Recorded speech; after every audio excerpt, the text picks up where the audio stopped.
inaugurando hoje a nossa sede. Chique. E é chiquérrima, principalmente para quem conheceu a última. Uma vitória incontestável. Que era a nossa sede na Avenida Paraná, 4 andares de escada. Bandeirão? Carol. O maior espaço cabiam 10 pessoas. Bandeirão? Caiu. Vocês pegaram ele? Bom, e a gente está muito feliz porque a gente também está inaugurando a nossa sede, inaugurando o que a gente espera ser um ciclo de palestras políticas, que a gente consiga fazer pelo menos a cada mês uma, inaugurando de uma forma muito especial, com um convidado que é muito querido dos mineiros, que é o Valério Arcari, né?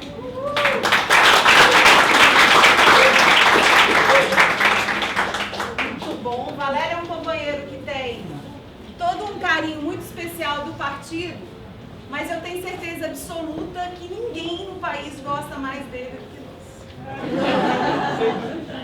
Ninguém gosta mais de receber o Valério, de conversar com ele do que nós.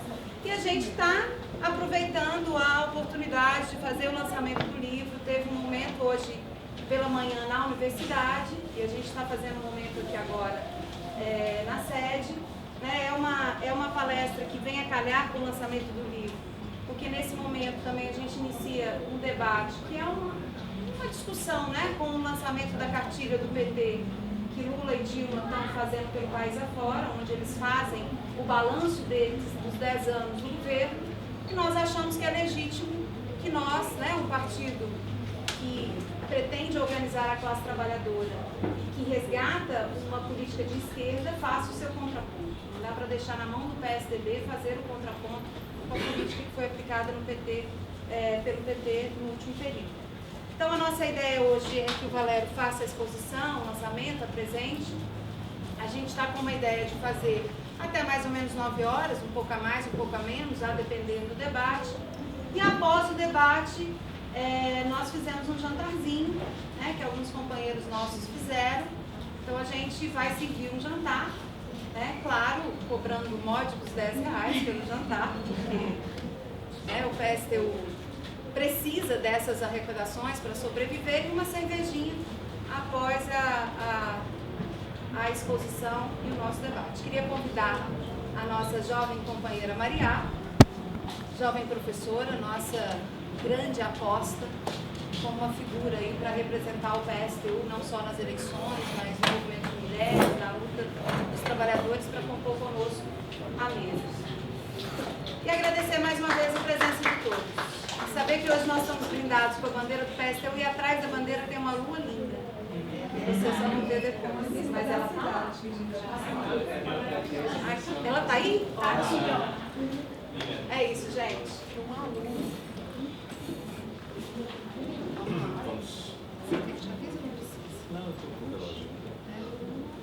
Bom, boa noite a todos. É uma satisfação estar em Belo Horizonte, numa atividade pública. A última, creio que foi há 2 anos, quando nós fizemos o evento de comemoração do aniversário da Comuna de Paris. Celebramos o aniversário da Comuna. Então, foi muito tempo sem vir a BH. E fico muito contente porque esta cobertura envidraçada é uma sede muito simpática, muito agradável. Eu vou um pouco apresentar o livro para vocês, é uma conversa. A tradição do movimento operário, não sei se vocês sabem, nas origens do movimento operário havia muitos eventos como este. Era praticamente era um padrão. Engels, na velhice, organizava um famoso jantar todos os domingos na sua residência de Londres, onde estavam sempre presentes alguns dos ativistas alemães que passavam pela cidade para conversar com ele, e militantes dos mais diferentes países, Vera Sassulit, Alexis Axelrod, da Rússia, e franceses, frequentemente Gene e Paula Fargue, e era toda uma tradição, os jantares de domingo à noite na casa do Engels. Infelizmente, essa tradição de fazer reuniões amplas para discutir ideias, livros, e frequentemente organizar debates, inclusive, se perdeu. A esquerda nos anos 80 fazia mais debates. Quando nós estávamos todos construindo as mesmas ferramentas de luta, havia um espaço mais comum para fazer os debates. E isso, a partir dos anos 90, mais acentuadamente depois da eleição do Lula, se perdeu. E não é um bom critério. O bom critério é nós nos habituarmos a conviver com debates, habituarmos a conviver com diferenças e termos opiniões fortes sobre alguns temas e ouvirmos os argumentos uns dos outros. Nós temos a ambição, a partir do PSTU, de favorecer esta ideia. E estaríamos, inclusive, dispostos a fazer debates com o próprio PT. Mas isso, evidentemente, hoje em dia já não é mais possível. Por variadas razões. O principal é que eles não aceitam participar de debates. É uma pena. Bom, este livro é um livro, não é falsa modéstia, é verdade, é um livro despretensioso, é uma reunião de ensaios que foram sendo escritos e publicados basicamente a partir de 2003, e eles estão reunidos sobre esta ideia principal, de que o governo Lula foi um governo de colaboração de classe que pode ser resumido na fórmula de um reformismo quase sem reformas. Embora o título seja simples, eu vou me permitir dar algumas explicações. Governos de colaboração de classes não são uma novidade na história. A rigor, Marx e Engels não conviveram com governos de colaboração de classes, mas o marxismo da Segunda Internacional já conviveu com esse tipo de experiências. A primeira experiência de participação num governo nacional de um partido marxista foi a experiência do Partido Operário Francês, em 1903, quando um dos principais líderes do partido, Mitterrand, entrou num gabinete do governo da Terceira República. E isto produziu uma enorme crise na Internacional. As circunstâncias são mais ou menos famosas, eu não vou detalhar para vocês, não corresponderia hoje. Foi durante a crise chamada Affaire Dreyfus. Dreyfus era um dos mais jovens oficiais do alto comando do exército francês e foi acusado de ter vendido para o serviço secreto alemão os segredos de guerra da defesa francesa. E, evidentemente, o período que nós estamos tratando, início do século XX, a memória da guerra franco-prussiana ainda era recente, da derrota humilhante francesa, a anexação da Alsácia-Lorena pela Alemanha. E Dreyfus estava sendo responsabilizado e o Partido Operário Francês fez uma campanha em defesa de Dreyfus, não havia provas que o incriminassem. Setores da intelectualidade também se manifestaram duramente contra a criminalização do oficial Dreyfus. O mais famoso é o manifesto de Émile Zola, o J'accuse, eu acuso. A participação estava baseada na premissa de que era iminente um golpe de Estado das Forças Armadas e, portanto, o Partido Operário não podia estar na oposição ao governo. Era um governo burguês, houve uma crise enorme na Internacional, uma parte do Partido Alemão foi favorável a Dreyfus, dirigida, uma corrente mais nacionalista, dirigida por um líder da Baviera chamado Volmar. Não foi Bernstein quem dirigiu, digamos, a corrente que defendia Dreyfus, mas finalmente Dreyfus foi expulso do partido. Posteriormente, vejam a ironia da história, na sequência da Primeira Guerra Mundial, Dreyfus, Mitterrand foi expulso do partido. Posteriormente, ao final da Primeira Guerra Mundial, Mitterrand foi eleito presidente da República, já diretamente por um partido burguês. Mas criou-se um trauma, mas ao mesmo tempo criou-se uma experiência histórica, uma tradição, de que os partidos operários não deveriam integrar governos burgueses. Posteriormente a esse episódio, já nos anos 20, surgiu um processo totalmente diferente, que foi a eleição do Labour Party para o governo na Inglaterra, o governo MacDonald, já na condição de primeiro-ministro, e desta feita o Partido Operário era o partido majoritário no governo. Depois, nos anos 30, o Partido Socialista da Noruega foi eleito para o governo e iniciou-se a famosa experiência da social-democracia escandinava, que foi pioneira na construção de sistemas de seguridade social universais. Em 2002, quando Lula foi eleito, a nossa corrente foi a única que anunciou que nosso prognóstico é que uma vitória de Lula, o mais provável, seria a continuidade do plano econômico e social do governo. Quando nós escrevemos isso em 2002, foi um terremoto na esquerda. Inclusive alertávamos que não era de descartar a hipótese que seria não só a continuidade do governo de Fernando Henrique Cardoso, mas que poderia ser pior do que o governo de Fernando Henrique. Era uma hipótese, mas nós não escondemos as nossas opiniões, achávamos que era a tendência mais provável. 2003 foi um choque brutal para a esquerda brasileira quando o governo Lula assume, entregando o Banco Central para Meirelles, o ex-presidente do Banco de Boston, e levando para o Ministério da Fazenda, Antônio Palocci, que assumiu um plano econômico de ajuste fiscal que tinha como objetivo garantir, no mínimo, um 3% de superávit nominal em relação ao PIB. Uma meta que era, digamos, parecia terrorismo econômico. Não fosse isso bastante, em 2005, em conversas com Delfim Neto, esteve na mesa das negociações a hipótese de elevar o superávit para 7% do PIB. Significava quase diretamente terrorismo econômico. Quando 10 anos depois nós olhamos esse período, 2000, 2003, então a primeira coisa que nós temos que dizer é o seguinte: houve um enorme divórcio entre a expectativa da esmagadora maioria da esquerda e da esmagadora maioria da vanguarda do movimento dos trabalhadores. É necessário dizer, da esmagadora maioria dos trabalhadores brasileiros, houve um certo divórcio entre o que a nossa corrente estava dizendo e o que as pessoas opinavam. Então, para os camaradas mais jovens que se integraram à nossa organização, ou que se iniciaram uma experiência militante, e que hoje estão aqui presentes, talvez nos surpreenda, mas se um momento foi especialmente difícil, foi exatamente o período imediatamente posterior à eleição. Porque as expectativas eram imensas em relação ao que seria o futuro do governo.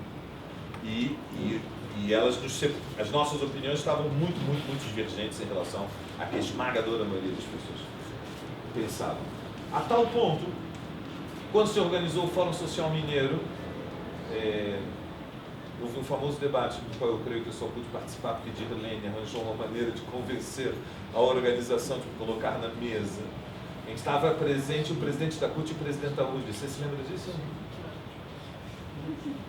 E para mim foi uma surpresa, foi de última hora. Nós estávamos num grau de isolamento tão grande que nós tínhamos uma tenda fora do Mineirinho. O Fórum Social Brasileiro. Fórum Social Brasileiro, né? 2013. Fórum Social Brasileiro em Minas, mas em 2013. E nós tínhamos uma barraca do lado de fora do fórum. E eu fiz uma apresentação sobre o tema da conjuntura brasileira. Devia ter mais ou menos não sei quantas pessoas nessa. Não tinha mais do que 50, 100 pessoas. E a maioria dos grandes eventos do Fórum Social Brasileiro tinha 400, 500, 600, 700. Tinha muito pouca gente. Para minha surpresa, Dirlene foi e não saiu muito chocada. E tanto que achou que era uma boa ideia me colocar na mesa com o presidente da CUT. Deve ter contado uma história que hoje você vai ter que abrir para todos nós, de como você conseguiu convencer aquele povo a me aceitar na mesa. E foi a primeira polêmica pública em que se pôde discutir realmente de uma maneira um pouco mais clara o que estava acontecendo no país. Governos de colaboração de classes, então, como vocês veem, não são uma novidade. Mas o que é peculiar na experiência brasileira é que, no governo de colaboração de classes, o padrão dominante, especialmente nos países periféricos, é que eles não chegam ao poder por processos eleitorais antes que se abra uma situação revolucionária. É só porque se precipitou uma situação revolucionária que chegam ao poder governos de colaboração de classe. Essa é a tendência principal. Evidentemente, no Brasil não se abriu uma situação revolucionária antes de 2002. Isso permite que nós digamos que este tipo de governo de frente popular ou de colaboração de classes preventivo que nós conhecemos no Brasil é uma anomalia em relação ao padrão histórico. Se nós considerarmos o que estava se passando no contexto latino-americano do período, é muito claro porque foi possível a vitória em 2005 de Evo Morales na Bolívia. O MAS, o Movimento ao Socialismo e Evo Morales chegam em processo eleitoral à vitória na Bolívia porque houve uma situação revolucionária que derrubou, depois de quase 3 semanas de greve geral, o governo de Gonçalo de Losada, o GONI, com a ocupação das estradas pelo movimento camponês indígena, com a igreja chamando a greve de fome, a jejum dentro das igrejas, e com adesão em massa das classes médias a um jejum dentro das igrejas para derrubar o governo. E finalmente Gonçalo de Losada sai de helicóptero para um exílio na Flórida, nos Estados Unidos, onde continua refugiado porque foi julgado na Bolívia e está foragido da justiça boliviana. Processos como o do Argentinaço, de 2001, que passa por vários processos, depois leva ao governo de Kirchner, ou processos como o de Rafael Correa, que começa em 2000 com a insurreição em Quito e a constituição do governo provisório, a prisão do coronel Gutierrez, ou o processo da própria Venezuela, que só se compreende dimensionando o que foi o Caracaço de 1989 e o massacre de alguma coisa entre 2 e 4 mil pessoas fuziladas com métodos de guerra civil pelo exército, depois de uma sublevação desesperada de massas. No Brasil não foi a quente, foi a frio. Tudo foi a frio. No Brasil não houve insurreição, no Brasil não houve... É difícil eu fechar esta máquina. Deixa eu desligar.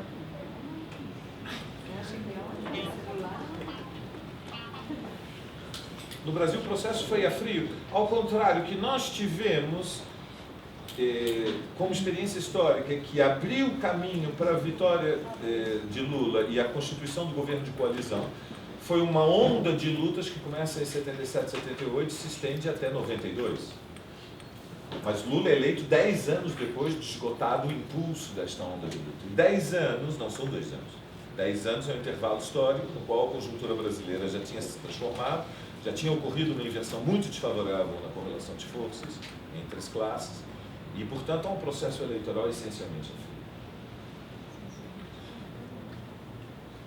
O divórcio de expectativas e, portanto, o nosso relativo isolamento, então, repousava num fato central da realidade. Pela primeira vez na história do país, um líder da classe trabalhadora, ainda por cima de extração operária e nordestina, chega ao poder num processo eleitoral, numa situação de estabilidade da dominação burguesa, numa situação, não diria reacionária, mas uma situação, pelo menos defensiva, claramente defensiva. E, na sua inocência política, os trabalhadores, a juventude, os setores da classe média plebeia olharam para o governo Lula e viram nele o governo dos trabalhadores. Muito bem. O ponto de partida desse livro é justamente a caracterização do governo Lula como sendo um governo burguês, não é um governo dos trabalhadores. Embora seja presidido por um trabalhador. E este paradoxo, como vocês sabem, paradoxos são aquelas contradições que parecem inexplicáveis, que parecem conter um enigma.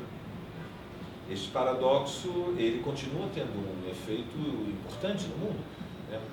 A notícia da semana é que Lula foi contratado pelo New York Times para ser um dos colunistas mensais do New York Times. Então, é uma boa pergunta. Será que ninguém tem dúvidas que o New York Times não se converteu à ideia de que é preciso combater a desigualdade social, a distribuição de renda ou regular o capitalismo. o New York Times digamos, é uma bíblia da burguesia, é um farol do pensamento político burguês, ou The Economist, ou Financial Times, quer dizer, nós estamos falando de publicações centenárias que são as retaguardas estratégicas da propaganda da dominação capitalista no mundo. Não fosse isso bastante, vocês sabem que ao longo desses últimos 10 anos não houve governante, dos mais sinistros aos mais simpáticos do mundo, que representam o establishment, que representam a ordem, que representam o mundo dos negócios, o grande big business, que não querem ter tirado uma fotografia ao lado de Lula. Até Angela Merkel quis tirar uma fotografia ao lado de Lula. E vocês já viram Angela Merkel? É a mulher que é incapaz de rir, uma mulher parece que saiu de um convento das Carmelitas depois de submetida a um longo jejum de pão e água.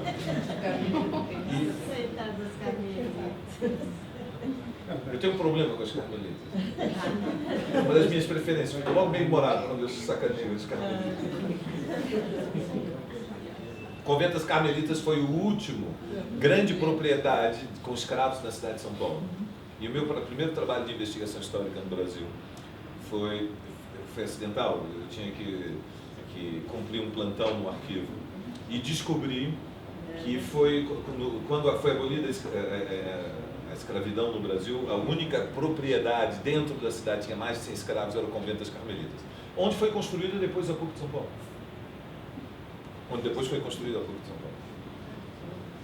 Então, desde então, uma das minhas satisfações é em introduzir dentro de qualquer palestra alguma coisa contra as Carmelitas e o Corinthians.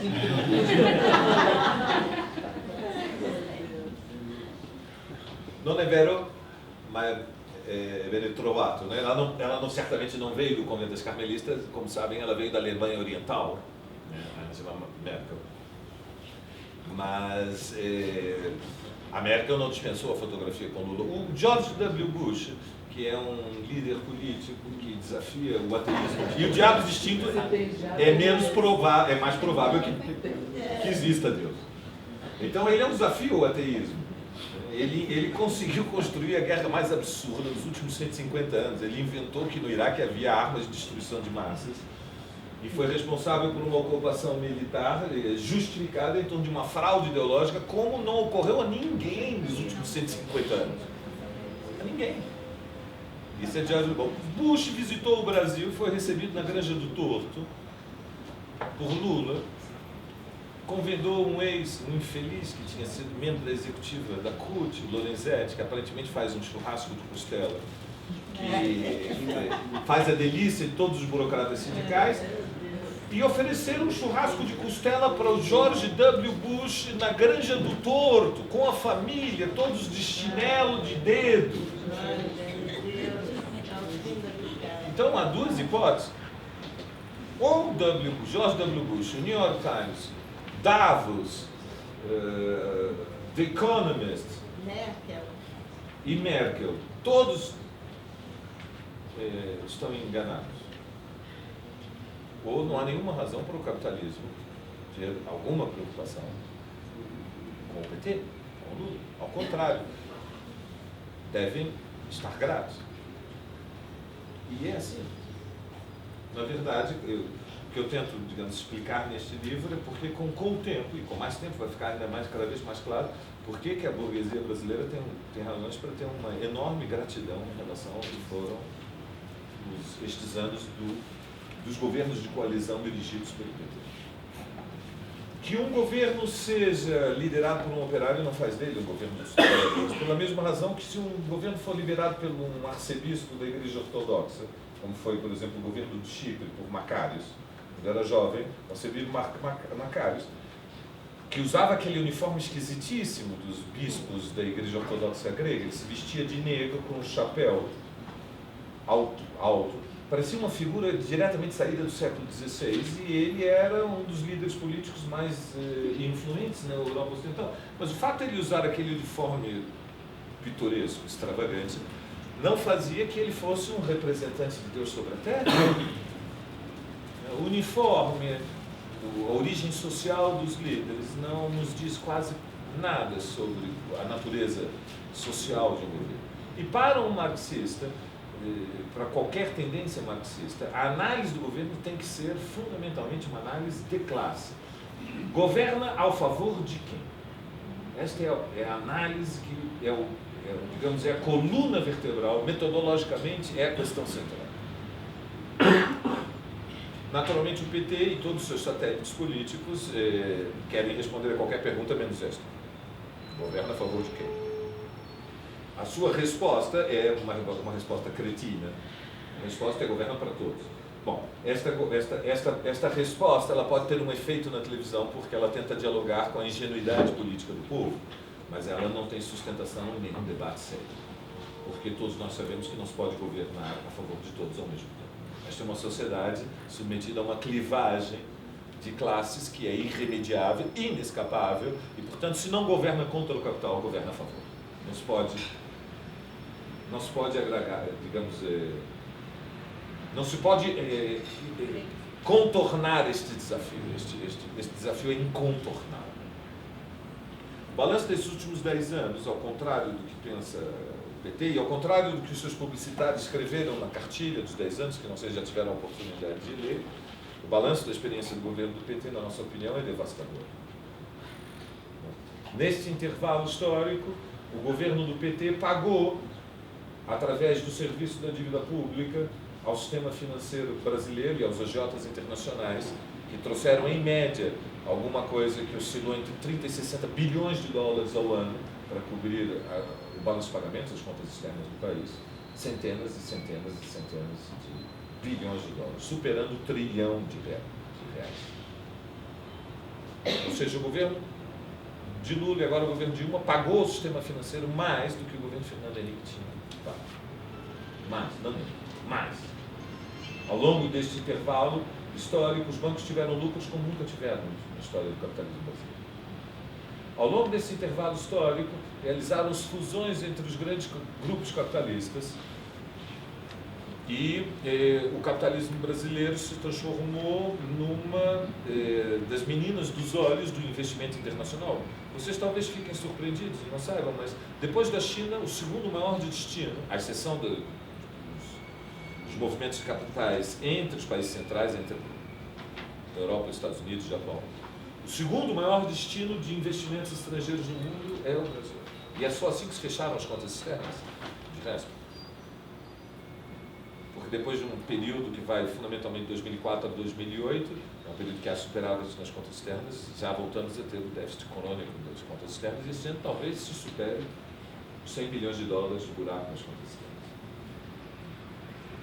É verdade que neste intervalo histórico ocorreram 2 ou 3 fenômenos que deram uma sensação de alívio para a vida da grande maioria dos brasileiros que vivem no trabalho. Essas transformações são residuais, mas merecem ser citadas, porque senão não somos honestos no debate intelectual. Quais são as 2 variações que ocorreram? Ocorreram variações na distribuição pessoal da renda e na distribuição funcional da renda. A distribuição pessoal da renda é um indicador que tenta fazer uma avaliação do grau de desigualdade entre a base da pirâmide salarial e o alto da pirâmide salarial. Ou seja, ele fundamentalmente vai medir a maior ou menor homogeneidade que existe entre aqueles que vivem do salário. Historicamente, essa diferença no Brasil era brutal. Brutal. Para vocês terem uma ideia, eu voltei ao Brasil em 78 com 21 anos e fui trabalhar dando aulas. Eu ganhava 10 salários mínimos. Tinha 21. Ou seja, no Brasil em 77, 78, você saía da universidade com um título universitário, entrava no mercado de trabalho e a experiência paulista, no Brasil não há salários nacionais. Então, deixa-me fazer uma mediação. Nunca existiram, não existem ainda salários nacionais no Brasil. Nem há metodologia para avaliação do salário nacional. Como sabem, o IBGE faz somente uma pesquisa mensal em 6 regiões metropolitanas. Então, tudo que eu estou falando sobre salários remete aos dados disponíveis, que são o levantamento mensal das 6 regiões metropolitanas que é feita pelo DIEESE. Nós desconhecemos, a burguesia desconhece, ninguém sabe qual seria um salário médio nacional no Brasil, porque não há investigação sobre o tema e o censo não permite chegar a nenhuma conclusão sobre isso. Mas, enfim, na média, não é injusto dizer que naquela época você saía da universidade e tinha 10 salários mínimos como salário inicial. Hoje, você sai da universidade e arranja emprego com sorte de 4 salários mínimos. Então, o que aconteceu foi que, neste intervalo de 35 anos, que nos separa de 78, nós temos uma queda do salário médio de alta escolaridade, nós temos uma estagnação com viés de queda do salário médio, daqueles que têm escolaridade média, e nós temos elevação do salário médio do trabalho manual, que faz com que o mundo do trabalho seja mais homogêneo, menos desigual do que era há 35 anos atrás. Em terminologia marxista, nós diríamos que temos um proletariado brasileiro, aqueles que vivem do trabalho assalariados, hoje é um proletariado muito maior do que era em 78, evidentemente, e muito menos desigual, muito mais homogêneo. E isso se refletiu também num outro indicador, que é a distribuição funcional da renda. A partir de 1990, há uma queda acentuada da distribuição funcional da renda, e a partir de 2004, o segundo ano do mandato Lula, começa a recuperação da participação do trabalho na renda nacional. A distribuição funcional da renda, ao contrário da distribuição pessoal, ela tenta aferir a participação do trabalho, a participação da renda do capital e a participação do Estado, a arrecadação fiscal em relação ao PIB. Nós voltamos a ter em 2010 fundamentalmente os níveis de participação do trabalho na renda nacional que nós tínhamos em 1990. Portanto, houve recuperação acentuada em 2004, 2008, mas que com oscilações como foi 2009, depois de recuperação em 2010, chegamos em 2010 ao patamar que nós tínhamos em 1990. Bom, em 1990, o Brasil já era um país muito desigual. Acentuou-se dramaticamente essa desigualdade de 90 até 2004 e voltamos a recuperar o patamar, nós, o mundo do trabalho, a participação da massa salarial que nós tínhamos sobre a renda nacional em 1990. Isto teve um impacto subjetivo. Uma das formas fundamentais foi a elevação do salário mínimo, e com a elevação do salário mínimo, o salário médio e a redução do desemprego, nós tivemos uma ampliação do acesso ao crédito. A ampliação do acesso ao crédito, que está, portanto, balizado pela elevação do salário mínimo e pela redução do desemprego e a pressão que a redução do desemprego exerce sobre o conjunto dos salários, permitiu essa sensação de alívio, que é a base da popularidade. Existe popularidade, então, porque há uma base objetiva? Sim e não. Esses fenômenos que eu relatei são verdadeiros, mas não são menos verdadeiros que o agrobusiness nunca plantou tanto, colheu tanto e vendeu tanto, e por preços tão bons como conseguiu nos últimos 10 anos. Os dados que eu apresentei são tão verdadeiros quanto o desenvolvimento que as empreiteiras brasileiras tiveram ao longo destes últimos 10 anos. Não só dentro do país, mas a escala de todo o continente latino-americano e agora já com alguma presença significativa no continente africano. Tudo isso faz parte da realidade. Portanto, a resposta é sim e não. Por que sim e não? Porque a percepção que a sociedade tem da experiência com o governo, ela está balizada pela relação social de forças. Quando a imprensa faz a avaliação da popularidade do governo, ela trata o governo como um produto mercadológico, ela utiliza as técnicas de investigação mercadológicas que foram desenvolvidas pela sociologia norte-americana para averiguar qual é o grau de aceitação de um produto. Evidentemente é naif, é inocente, é ingênuo imaginar que isso é satisfatório. A metodologia que devemos seguir para compreender a força do governo e a estabilidade do regime é uma metodologia de outro tipo. Ela passa por analisar um sistema que é dramaticamente complexo, que nos leva a frequentes erros. E erramos muito mais do que acertamos, que é a interpretação de qual é a correlação de forças. Para um marxista, agir exige um esforço racional, intelectual, de investigação, de pesquisa, que tem que ser renovado todos os dias que é tentar explicar qual é a relação de forças. Qual é a relação de forças? Que força tem a burguesia? Como se posiciona os setores médios? Qual é a configuração dos setores médios? Como está a classe trabalhadora? Como está a classe operária industrial dentro da classe trabalhadora? Que relações existem dentro do proletariado? Os setores médios assalariados simpatizam ou não com a luta dos trabalhadores? Qual é o nível de atividade da classe trabalhadora? As últimas lutas, que resultado tiveram? Esta análise exige uma síntese de um volume de informação gigantesco. E nós não chegamos a uma avaliação de qual é a correlação de forças, sequer, digamos, considerando os elementos objetivos da relação de forças. Há elementos objetivos e subjetivos, mas só os objetivos não são necessários, são pontos de partida. Pontos de partida são sempre os elementos mais objetivos, mediados pelos subjetivos.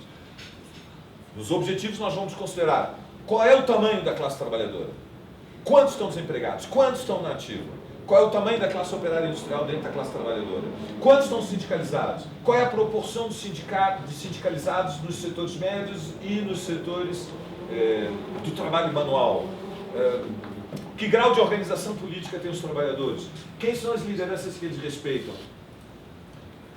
Quando há greves, qual é o tipo de participação? Quantas greves existiram? Quantas greves foram vitoriosas? Este é o ponto de partida de uma análise científica, fria, em que nós não embelezamos os dados da realidade e digamos, não sucumbimos à nossa preferência. Olhamos as coisas como elas são. Depois há os elementos subjetivos. Os elementos objetivos o que os trabalhadores nos dizem. Para isso é preciso ouvir a classe trabalhadora. Que confiança ela tem em si própria? Quando são feitas propostas de luta, quando os agitadores mais determinados convocam ela para a luta, o que o trabalhador de verdade comenta em voz baixa? Como ele reage ao discurso? E do outro lado nós temos a análise das outras classes, que para nós é muito mais difícil, porque nós não temos contato com ela, vivemos num mundo apartado. Só podemos considerar os elementos objetivos e os subjetivos sabemos o que sai na imprensa, o que sai nos meios de comunicação. A relação de forças, ela aumenta ou rebaixa as expectativas. Nós se vivemos numa situação como esta, em que vivemos desde 95, uma situação de estabilidade da dominação burguesa, uma situação de defensiva do movimento dos trabalhadores, necessariamente significa que os trabalhadores têm poucas expectativas e perderam a confiança que tinham em si próprios. Logo, as suas expectativas sendo menores, ficam satisfeitos com menos. Então, eu queria encerrar esta apresentação com uma conclusão teórica e relatando um episódio. A conclusão teórica, evidentemente, é que não podemos julgar o governo por aquilo que ele pensa de si próprio, não podemos julgar o governo por aquilo que os trabalhadores pensam dele, isso é tampouco é relevante. O que é relevante é qual é a relação que o governo tem com o Estado, com a propriedade privada, com a classe dominante, quais são as classes, quais são os interesses de classe que ele favorece. Portanto, termino por onde eu comecei. O governo de colaboração de classes, liderado pelo PT numa ampla coalizão com partidos burgueses, alguns mercenários e excêntricos, até extravagantes, outros, como o MDB, máquinas corruptas, que já tem meio século de existência ao serviço do capitalismo brasileiro, sobretudo de oligarquias regionais.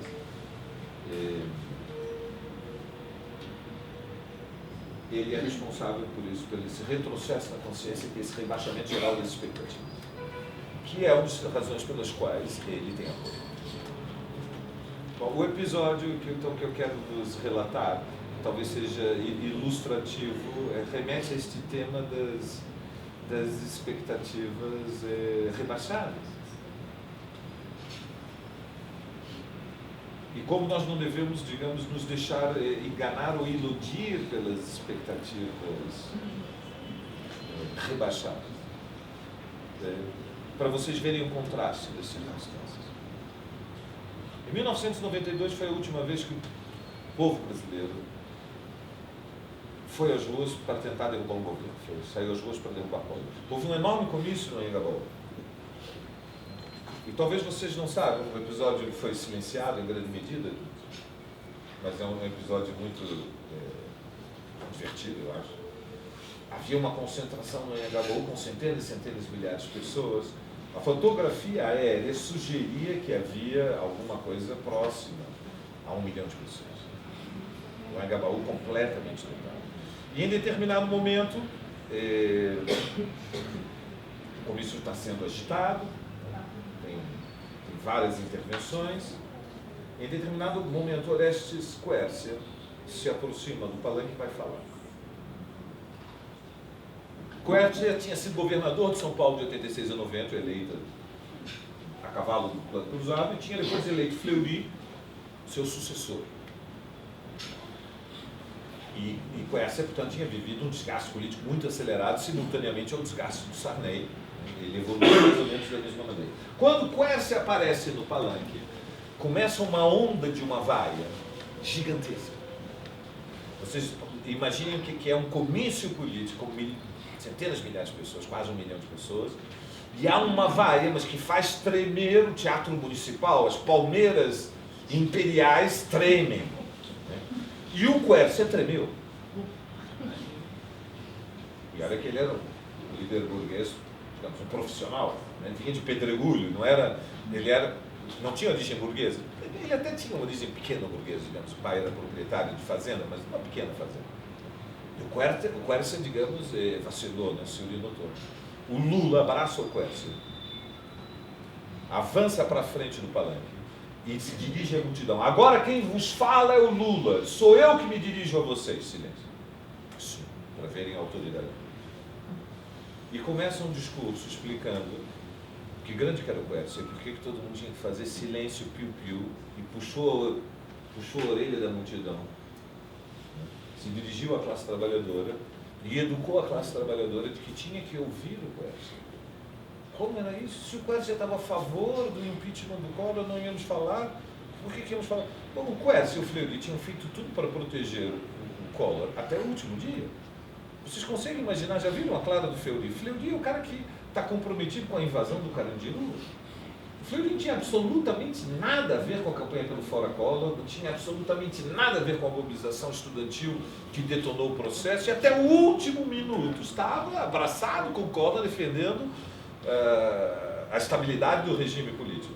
E o Lula toma a palavra para dizer: não, vocês estão muito exigentes. Só querem que falem os socialistas, só querem que falem os igualitaristas. Tem que deixar falar a burguesia, são os nossos aliados. Puxou a orelha da multidão e educou a colaboração de classes, ao respeito aos líderes burgueses.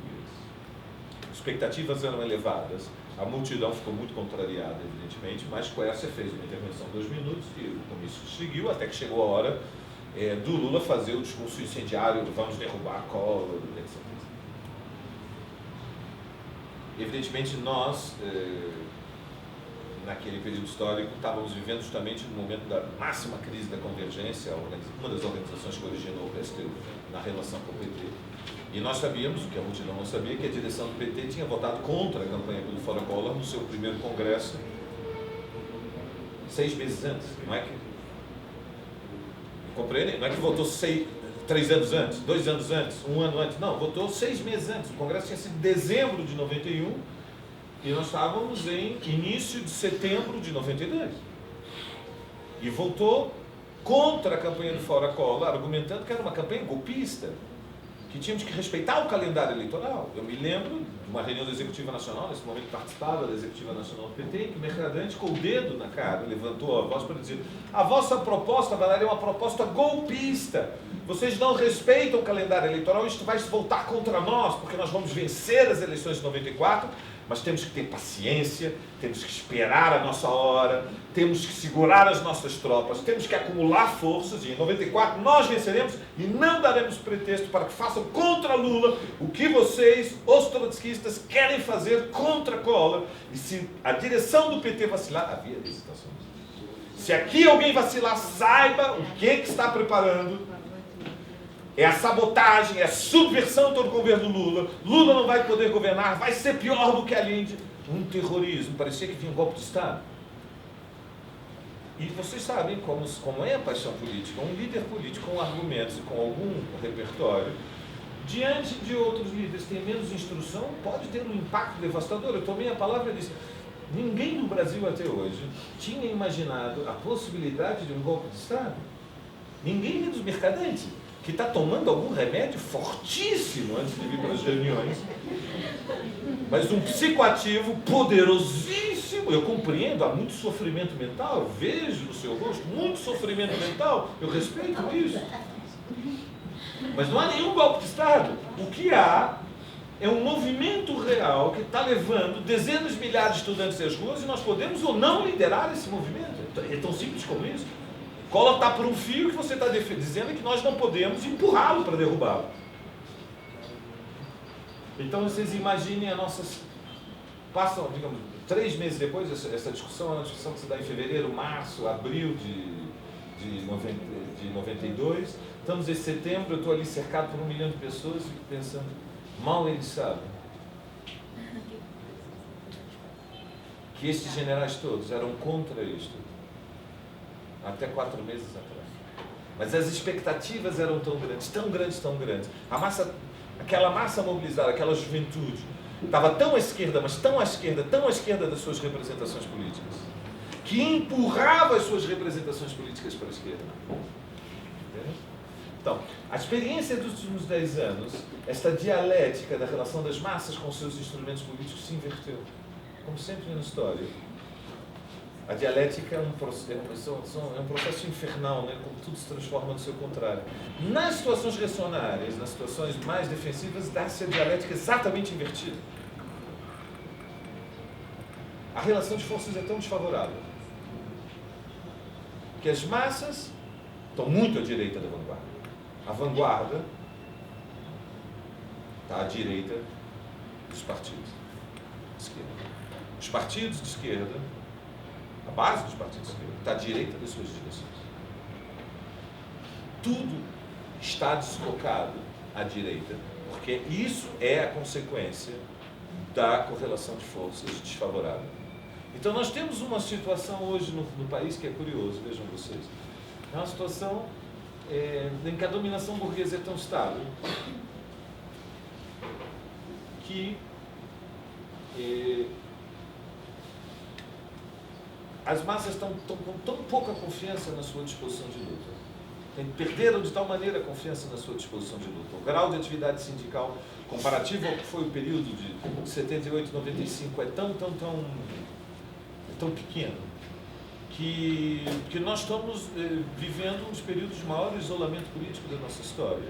10 anos depois de um governo de colaboração de classes que quase não fez reformas. E a experiência política depois desse governo é dramaticamente grande. Mas então, eu cito estes dois momentos da luta de classes para me referir à manifestação de quarta-feira em Brasília. Veja, quarta-feira em Brasília provavelmente ocorreu anteontem. A maior manifestação de rua, uma das maiores manifestações de rua, não vou dizer que foi a maior, foi uma das maiores, dos últimos 10 anos. É uma das maiores.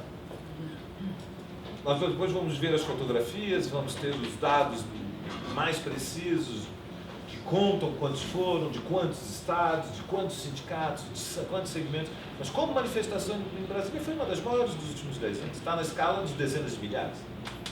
Não vou arriscar um número porque eu não tenho os dados. E sou a favor de não inflar nada, de ser absolutamente rigoroso. E, no entanto,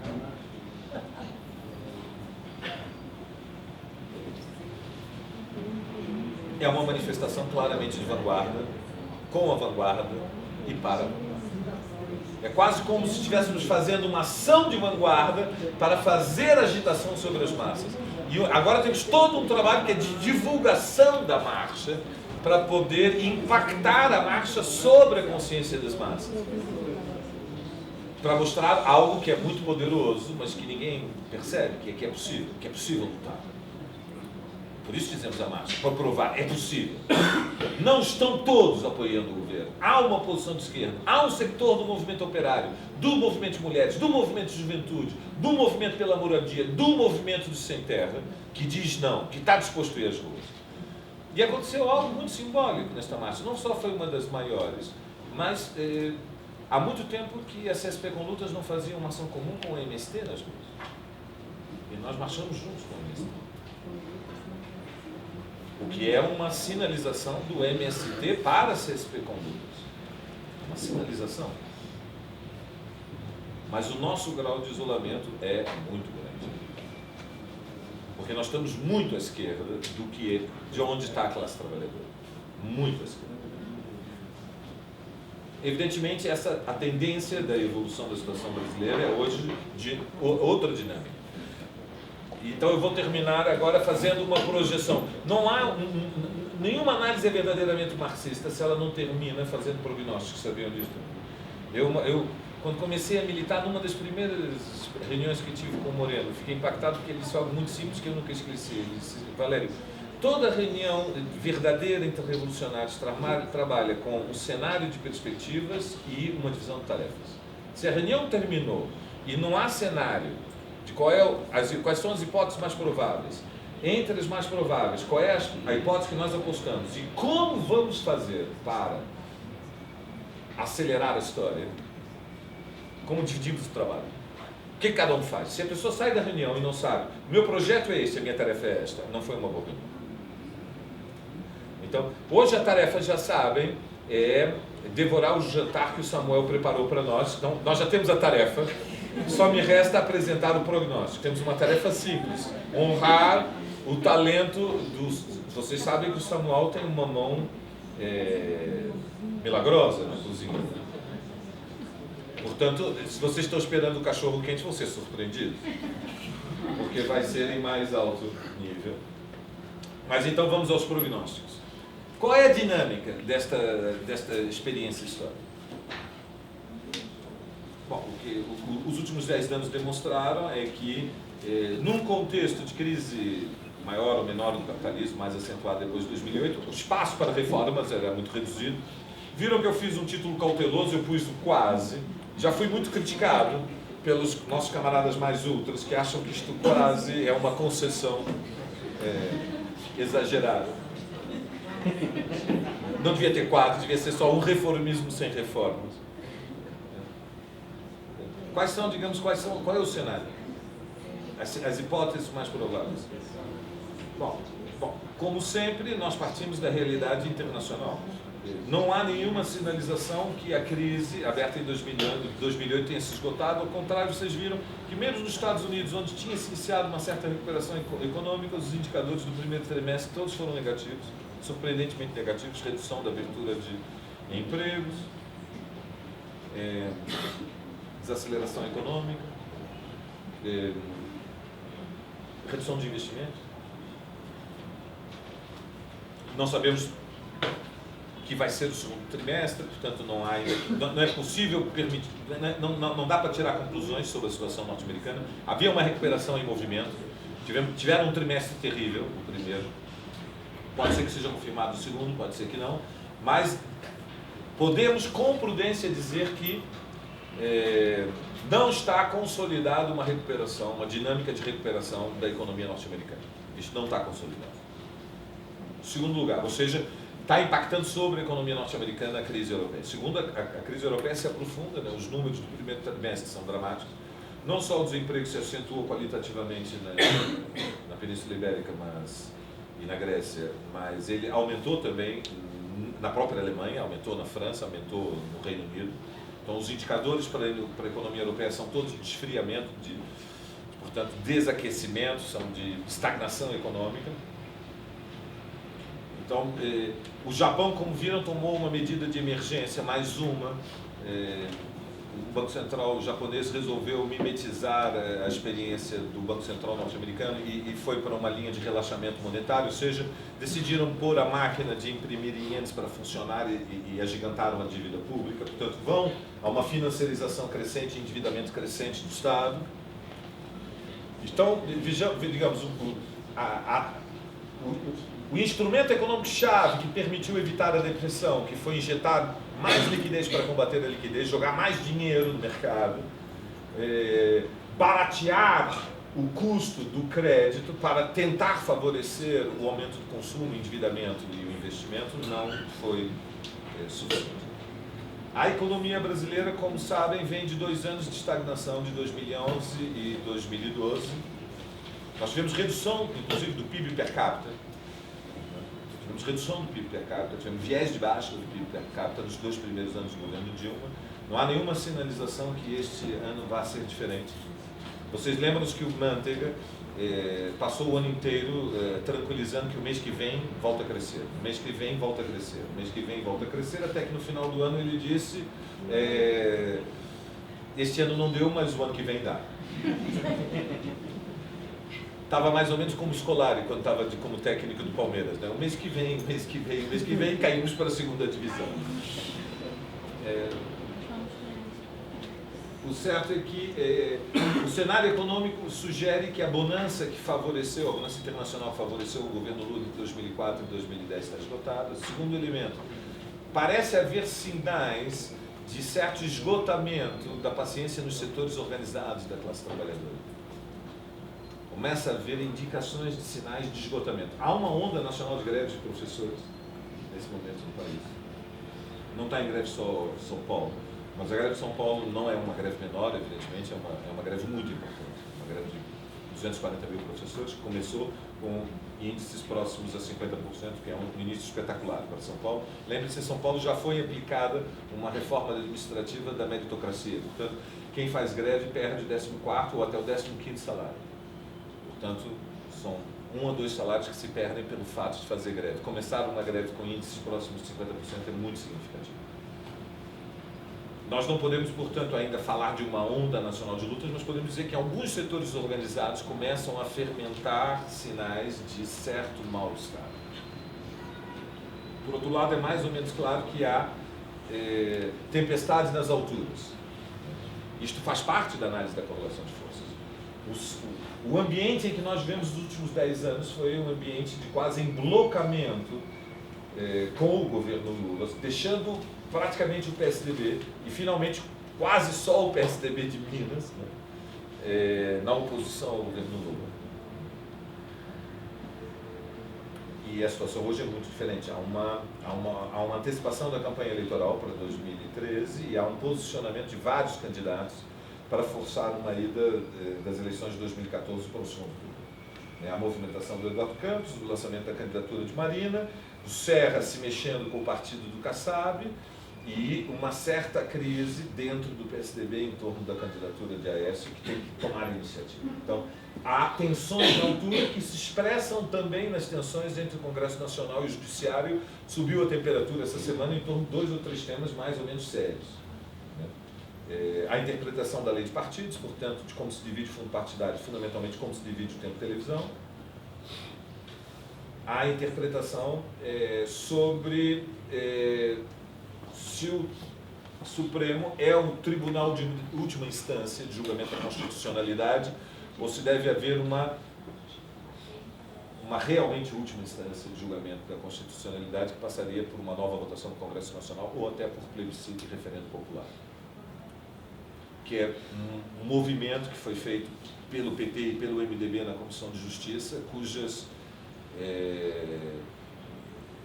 objetivos são mais ou menos claros, mas o que não está claro é a disposição de até onde vão neste movimento. Tudo pareceria ser uma chantagem às vésperas da última avaliação do que seria o resultado do mensalão e, finalmente, se os líderes do PT vão fisicamente para a prisão. Pode ser que seja mais do que isso. Não está claro. Mas há divisão nas alturas em torno disso. Então, a sinalização de uma maior instabilidade política. Há estagnação econômica, há uma maior disposição de luta em setores organizados dos trabalhadores, há maior divisão nas alturas e há um certo tensionamento institucional. Isto, então, para encerrar, sinaliza que deve estar mais próximo, mais perto do que longe, uma nova situação no Brasil. Nós não sabemos os prazos, nós não sabemos quando.